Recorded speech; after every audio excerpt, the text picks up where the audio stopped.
Witness to Dignity is a book by the Reverend Russell Levenson, our guest on Personally Speaking. Stay with us.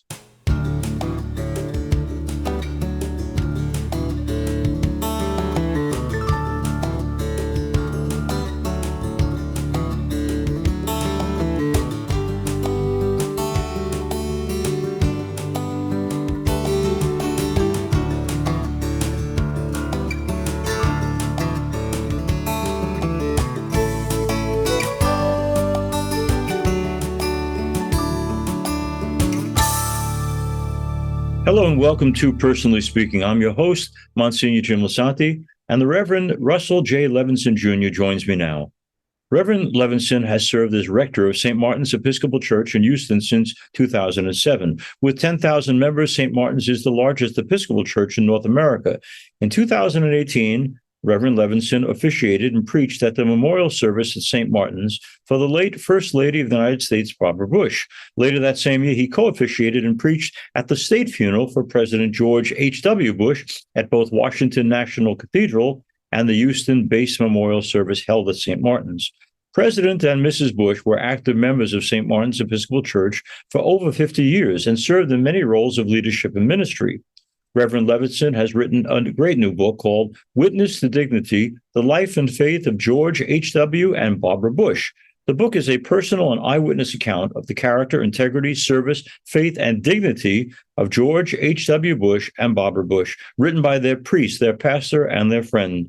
Reverend Levenson is married to his wife, Laura, and they're the parents of 3 adult children.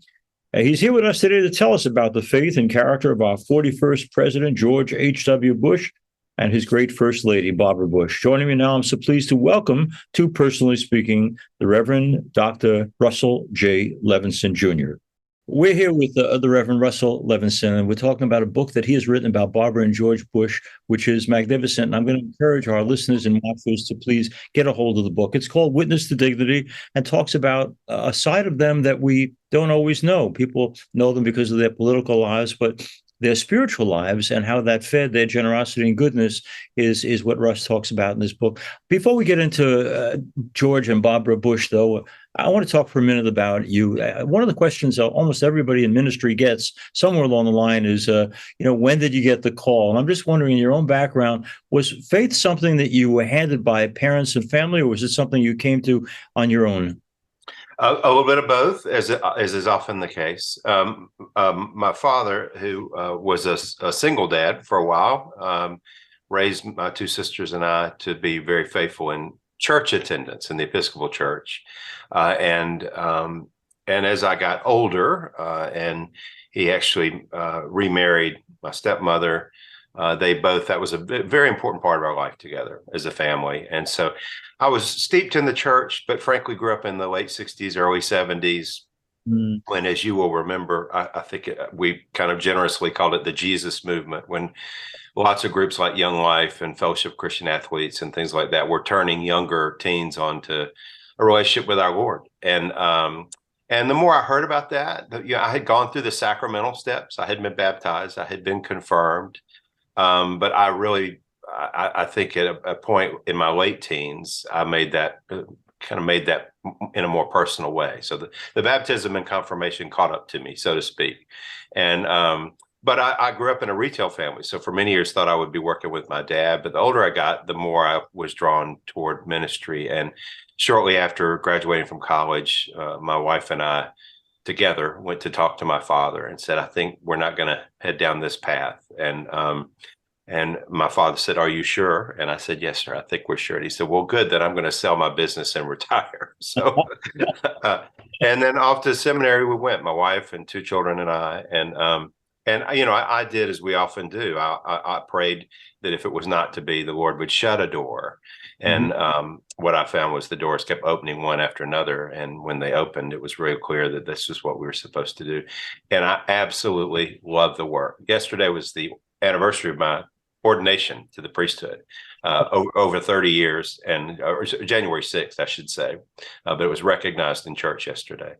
And, that I've never had a day where I regretted making this decision, responding to the call. I've loved every day of the work, very hard days, as there are in the days I wish I didn't have to live through, but I've never thought this wasn't what I was supposed to do. I've always felt a One lot of of joy in the work. certainly, I think some of us look forward to in the Catholic Church is where is Pope Francis going to go, if he does go at all, in terms of opening the possibility of ministry to priests who are married. I mentioned because I would presume, and maybe I'm wrong, but I presume that Laura has to be all in, your wife, in order to marry a guy who gets into ministry, that it's a shared experience. Can you tell us, from your viewpoint, how much is it important to have a wife on board in the kind of ministry you do?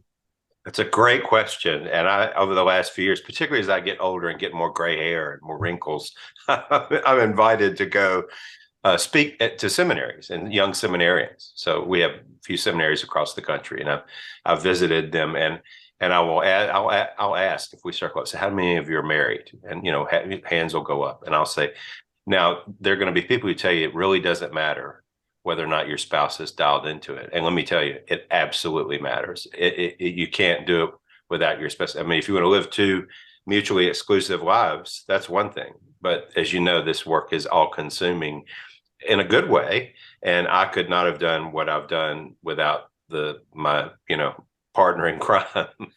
So how about this? So many of the listeners and watchers, parents, grandparents of a show like Personally Speaking, they love their faith, they love their God, but they haven't figured out yet, is there a particular way, right way, to share the faith that we love with the children, with the grandchildren? Have you and your wife figured out a way to best plant that seed and help it to grow? Well, I'll tell you, Monsignor, I honestly, we as a family, we have 3 adult children now, and they were brought up in the church. They were brought up in the Episcopal Church. Now, as they get older, they're choosing their own traditions. My daughter right now is attending a Roman Catholic church, but we prayed together as a family. And of course, the children had to endure moves, and all those moves were associated with my following the call. And so we always talked about the fact that God was calling us to a different place, and that was part of our life together. But I do think being involved in church and being committed to the sacramental moments is really important. Going specifically to Witness to Dignity, I'm intrigued by how Russ Levenson prepares for homilies, especially when the people he's going to preach about are a former president and first lady. How in the world did you put a homily together for them? Yeah. Well, I'm assuming you've been in this about the same amount of time I have. And I found early on that people in the pews can pretty easily, just to cut to the chase, sniff out pretentiousness. That can, if it doesn't come from the heart, people know. And if you're crafting it for a particular audience, or whatever, people know. And so I, steeped in that personal relationship with our Lord, my preaching was never geared toward a particular person in the pew. It was, I have a friend who says, preach like there's a wounded soul in every pew. And so my sermons typically go one of two ways: either they're pastoral and deal with issues around forgiveness or the mercy of God or the grace of God, or more evangelistic. We're very fortunate too to have, as is mentioned in the book, former Secretary of State James A. Baker III and his wife Susan, who are very active members of the church. In fact, Secretary Baker gave a 1-hour forum yesterday, Christian Education Forum, on their friendship. And he's 92, almost 93 years old, and captivated an audience of about 600 at the church yesterday. But again, they are. I will say, one of the things that I saw in the president and Barbara is that they were so faithful in their church attendance. And I wondered and I mentioned this early in the book, when they first came, the first time I was there and we were there together, I wondered, well, will they be here every week, or they'll be here once a month? And if they were not traveling, if they were not ill, they were in church. And one of the things that we all got to witness as we sat in the pews with them is the dignity with which they aged, because they didn't let age keep them from the pews. So the president went from walking upright to walking with a cane to walking with a walker to coming in a wheelchair, and everybody lived that with them. And it was very important. Same thing with Jim and Susan Baker. Here are some of the most busy people in the world who have every reason in the world to say, well, I've been traveling the world. I've been at a conference, or I've been giving out, I think I'm going to miss Sunday. And they wouldn't. And if they couldn't come, they would ask me to come and bring communion. Russ Levenson has written the book Witness to Dignity about George and Barbara Bush.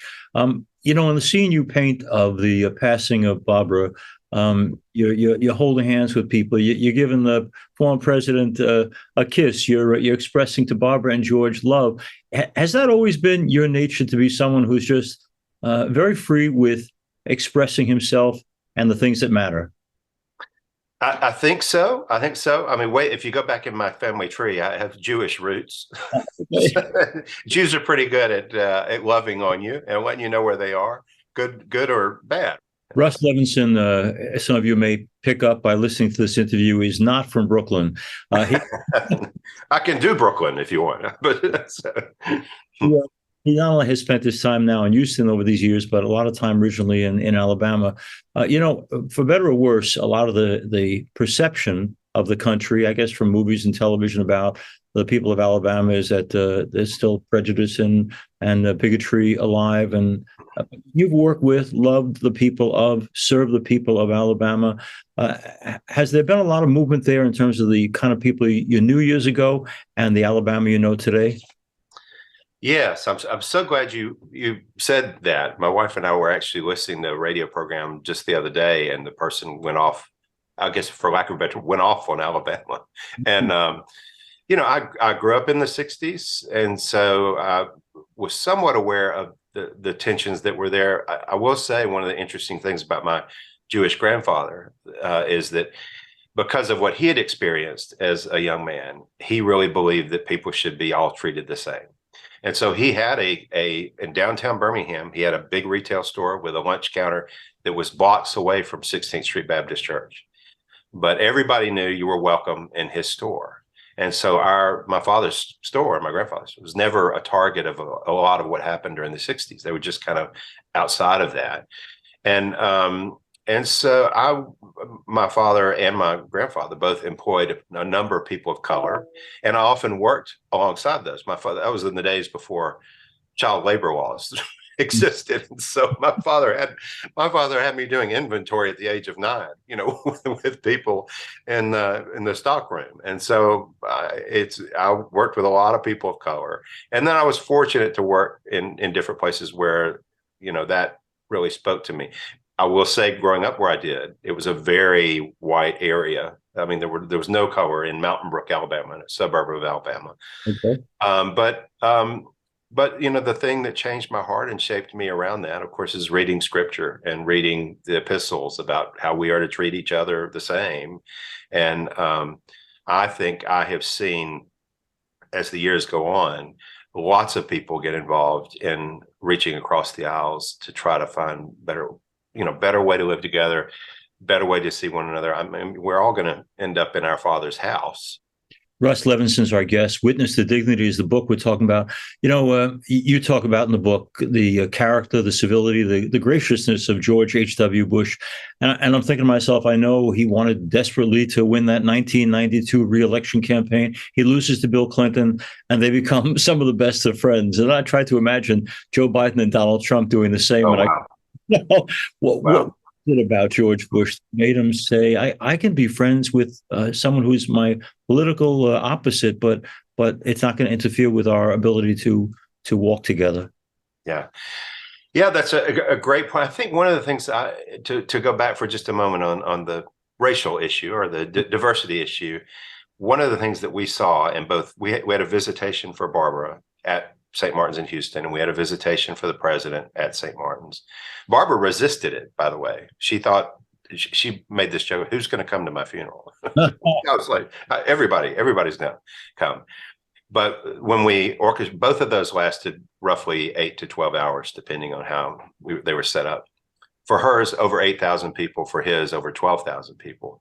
And one of the things I observed, and my colleagues observed, people of every language, color, religion, Jewish, Roman Catholic, Episcopal, Methodist, Baptist, Hindus, believers, probably not believers, Republicans, Democrats, independents, they were brought together. And I think what brought them together was those traits that they possessed that were born out of their own personal faith. And what I try to do in the book is lay out this ongoing story that begins in their childhood and takes them to their last day, that the unbroken continuum was not just the good, they were brought up well by their parents, I think, brought up to be church people, but their faith in which they really believed it. And I think that's important. But I don't include this in the book, but I've started telling this story because of the time in which we live. And it's a story that Jim Baker actually confirmed to me. You may remember when President Reagan had been shot and was coming out of surgery, and there was an aide in the room, one of his White House aides. Do you remember the first person who visited him? Do you remember who it was? It was Tip O'Neill, the Democratic Speaker of the House. Okay. And he came in, he acknowledged the aide, and he immediately went over to President Reagan, knelt down, took his hand, recited the 23rd Psalm, prayed with him, got up, kissed him on the forehead, and said, "I'm going to leave you now, Mr. President." Now, where are those days? Here are two people who were political opponents from the get-go, but that kind of incredible civility. And I saw that in the life and the witness of 41 and Barbara again and again and again. They loved everybody that came their way. It was remarkable. Some years ago, they were at Hofstra University on Long Island. They were doing a symposium on the Bush presidency. And on the dais, I ended up sitting next to Barbara Bush, and she was wonderful. But I have a nephew. I love Matthew, and I wanted an autograph from her. And she said, "Well, that's nice, but it's much better if it's both of us that sign." I said, "Well, he's on the other side of the dais. We don't want to disturb the president." She said, "Hold on, George." and yes, Bob, and he signs the thing for my nephew. But the ease with which they related to each other, the lack of pretension that you talked about. Russ Levenson's our guest. Witness to Dignity is the book. Several parts of the book reduced me to tears because there's such tender moments of the letting go, the turning our lives over to God. But I mentioned the fact that these are incredibly intimate details of a passage from life to eternal life. In writing the book, did you need to get the okay from the kids? Because this is pretty tender and important and intimately personal stuff. Yeah, I did. I before I even started, I inquired. I said, would you all be supportive? And they all said yes, but we want to see what you write. And so the day I sat down and wrote the entire text in about 32 days on my computer. And as I finished, I had a first draft that was much longer than the book you hold in your hands. Mm-hmm. But I immediately sent it to all the children for their review and input. And nobody, I think President Bush 43 had one change in one word because it was a letter he had sent to me and he knew that he had used a different word. That was the only change. And of course, Governor Bush, Jeb Bush, was so kind to write the foreword to the book. And he's a faithful Roman Catholic. And then at the Audible book, and I was fortunate to I did my own reading of the text of the book, but I didn't for the foreword.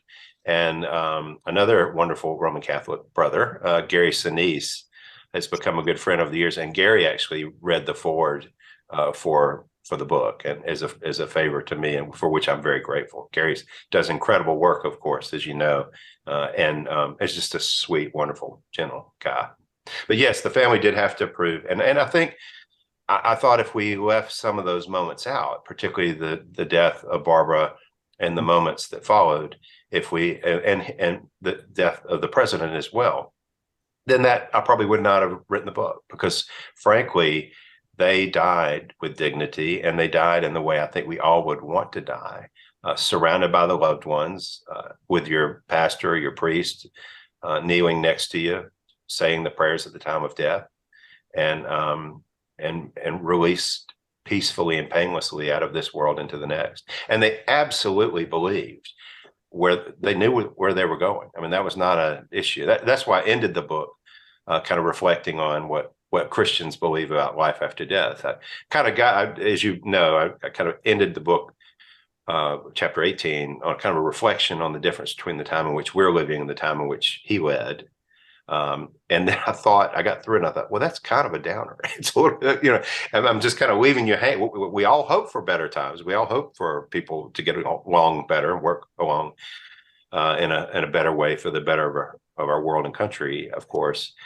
But then I walked into the other room where I'm sitting from now. I told my wife, I said, I think I'm going to add one more chapter about what we believe about life after death, because those funeral services, as our liturgy tends to do, really bespoke of eternal life. And everybody who spoke in those services, not just the pastor, but everybody, the statesman, the Secretary of State, all those people who spoke, all mentioned heaven, all mentioned the afterlife. And I thought, either we believe that or we don't. And the president believed it, Barbara believed it, and they were ready for that next great chapter that we all hope for. At a funeral recently, a Jewish friend of mine was there, Jill, and she said, listening to us talk about heaven, she said, I really like what you guys say. She said, it's all very, very comforting, this whole concept of heaven. And I said, Jill, I'm glad you found comfort, but we don't say it to give comfort. We say it because we actually believe it to be real. But related to the experience of death, another part of your book, and I wondered about it. Anyone who's in pastoral ministry is going to run into people who have to deal with the loss of a child, as George and Barbara did with Robin. A lot of people, draw comfort from their faith and they accept it. But I've had as many people, Russ, say, God's got a lot of answering to do. I'm so angry at God for taking my child. Do you know why Barbara and George were able to deal with this unbelievable loss of their own child? They would say it was their faith. You mentioned the two moments that those of us who were around them, I think this wasn't a private, I mean, it was quite public about this, the two hardest moments in their life. One was the 92 defeat. That was just really tough. But the other was, and I don't think they put them in the same category, obviously. The other was the death of Robin. But they would both say, without question, the thing that got us through were friends, family, and our faith.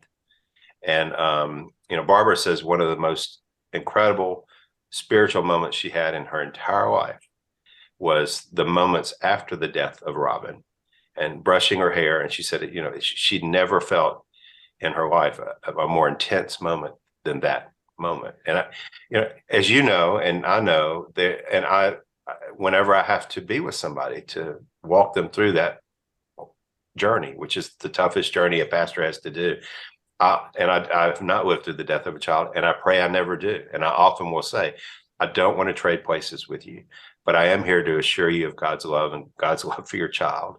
And I learned a lot from my mentor, John Claypool, who I mentioned before, who lost his daughter. His daughter died of leukemia as well. And John said it took him years to come to terms with the fact that he was doing this for a living. And he said, at one point, I finally had to decide I could be mad at God the rest of my life for taking my daughter, or I could be grateful to God for the rest of my life that I had her for the 10 years I had her. And I chose gratitude. And the grief, as you know, never leaves a parent who loses a child, never leaves. It's always there in some way. But I've always looked with some strength at these people who choose gratitude over grievance. And my mentor did that, and I think the Bushes did that. And they were looking forward. The question when we talked about heaven, which we did on a number of occasions, personally, the president and I, and as I mentioned this in the book, with one particular conversation where we sat down, and he had a bad sick spell, and I'm sure he was thinking about leaving this life for the next. So we got into a conversation about heaven one day. He started asking questions. What do you think it's like? What do you, but then he get real kind of, and he looked at me and said, now, will Robin be there? And I said, absolutely, Mr. President. He said, will I be with her? And I said, absolutely, Mr. President. And he said, well, how old will she be? I said, well, now that I don't know. That I don't know, Mr. President. But I do know that you will be reunited with her. And of course, Barbara preceded the president. And so that conversation came up again in the few short months between her death and his.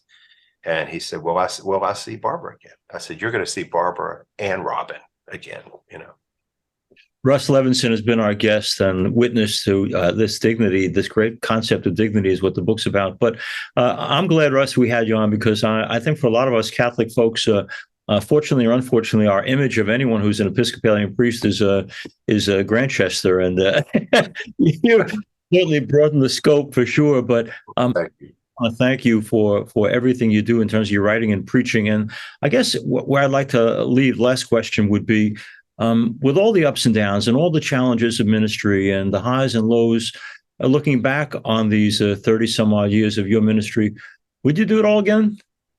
Absolutely. In fact, there are days when I think if I woke up and I was in my first year of seminary, which is a 3-year journey, I would think, I'll do it all again. Absolutely, I would. There's not a day that's gone by that I thought I shouldn't have done this. And I absolutely have, as I said to you earlier, they've been very hard days. They're hard days. I think, and I'm sure you've done this. Funerals are hard, and they don't get easier; they get harder. Funerals get harder because you're walking in the door with a whole cloud of witnesses when you do a funeral. But to be invited into the most intimate parts of people's lives. And to help by the grace of God to bring God's presence into those moments is such an incredible gift. And I have to say, to do that with the President Barr, but I'll also say this. Some people say, what did you learn the most from the President and Barbara? And I said, almost every time I was with them, I would leave thinking, I need to be a better Christian because the way in which they manifested their faith often trumped my own. And I hope that's what people get when they walk away from reading the book.